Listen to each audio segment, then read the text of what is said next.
Sa bundong tuyo kami makaalagad kaninyo, ani among ito yung pagbugna kining tulumanon ni Doktora Abogada Lourdes Lebres Rosaroso nga nag-uluhan. Kini ang akong suliran. Kini ang akong suliran.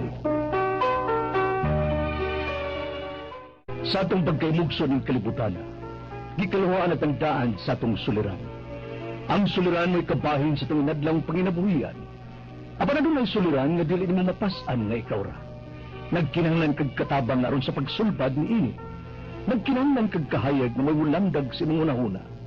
Ug tungod ni ini, natawag kini nga atong tulumanon nga nag-uluhan. Kini ang akong suliran.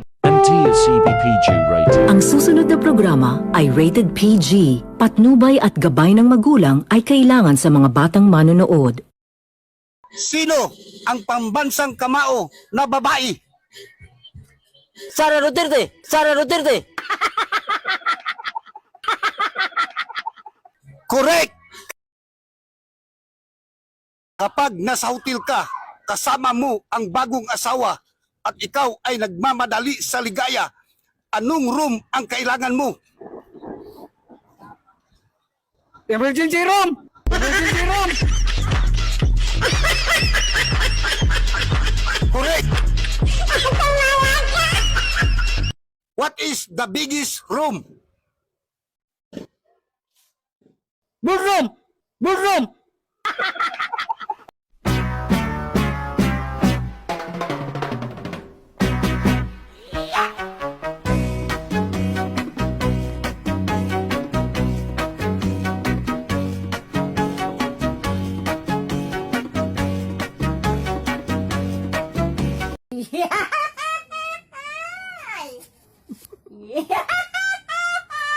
Dong, nag-aaral ka pa? Oo! Oh, tatanungin kita. Anong tawag sa batang masunurin? Batang Quiapo! Mali! Ano ang bagong aklat ni Dr. Jose Rizal? Facebook! Facebook! Facebook!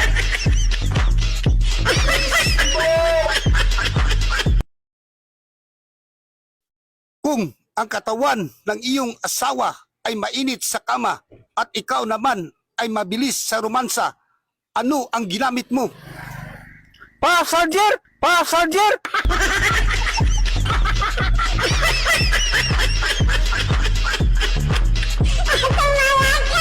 Si Kibuloy at si Alice Go umalis na walang paalam. Ano ang dahilan?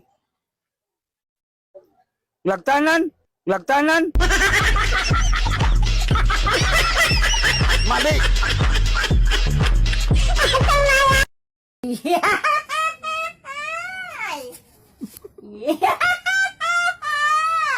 What is the longest sentence in the world? Life sentence? Life sentence? Correct! Pwedeng magtanong, Ano yun? paano nyo ba malalaman kung tunay kayong mahal ng lalaki? Yung mga lalaking nagmamahal ng wagas? Kumakain yan kahit walang hugas.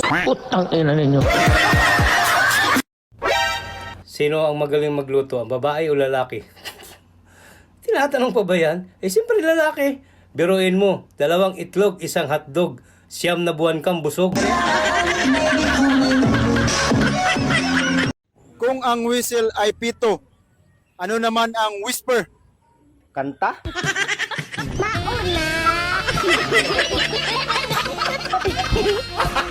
Gago!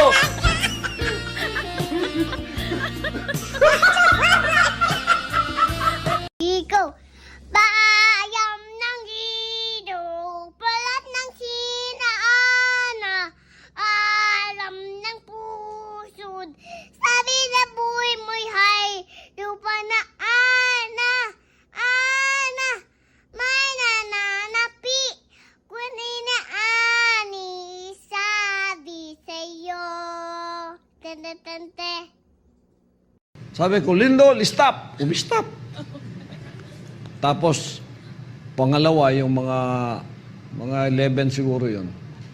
Nandyan si Ingrid, nandyan sino yung kasama ko, nagsusulat ako, lumindol. Sabi ko na, stop! Eh di yung stop din. Pasalamat kayo sa akin.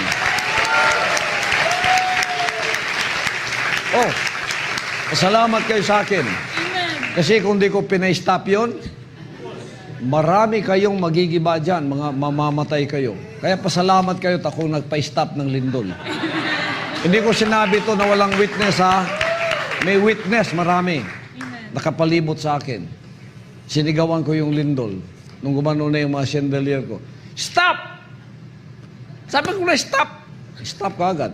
Sabi ni Sterlet, oo nga, no? Yung pangalawa, ganun din.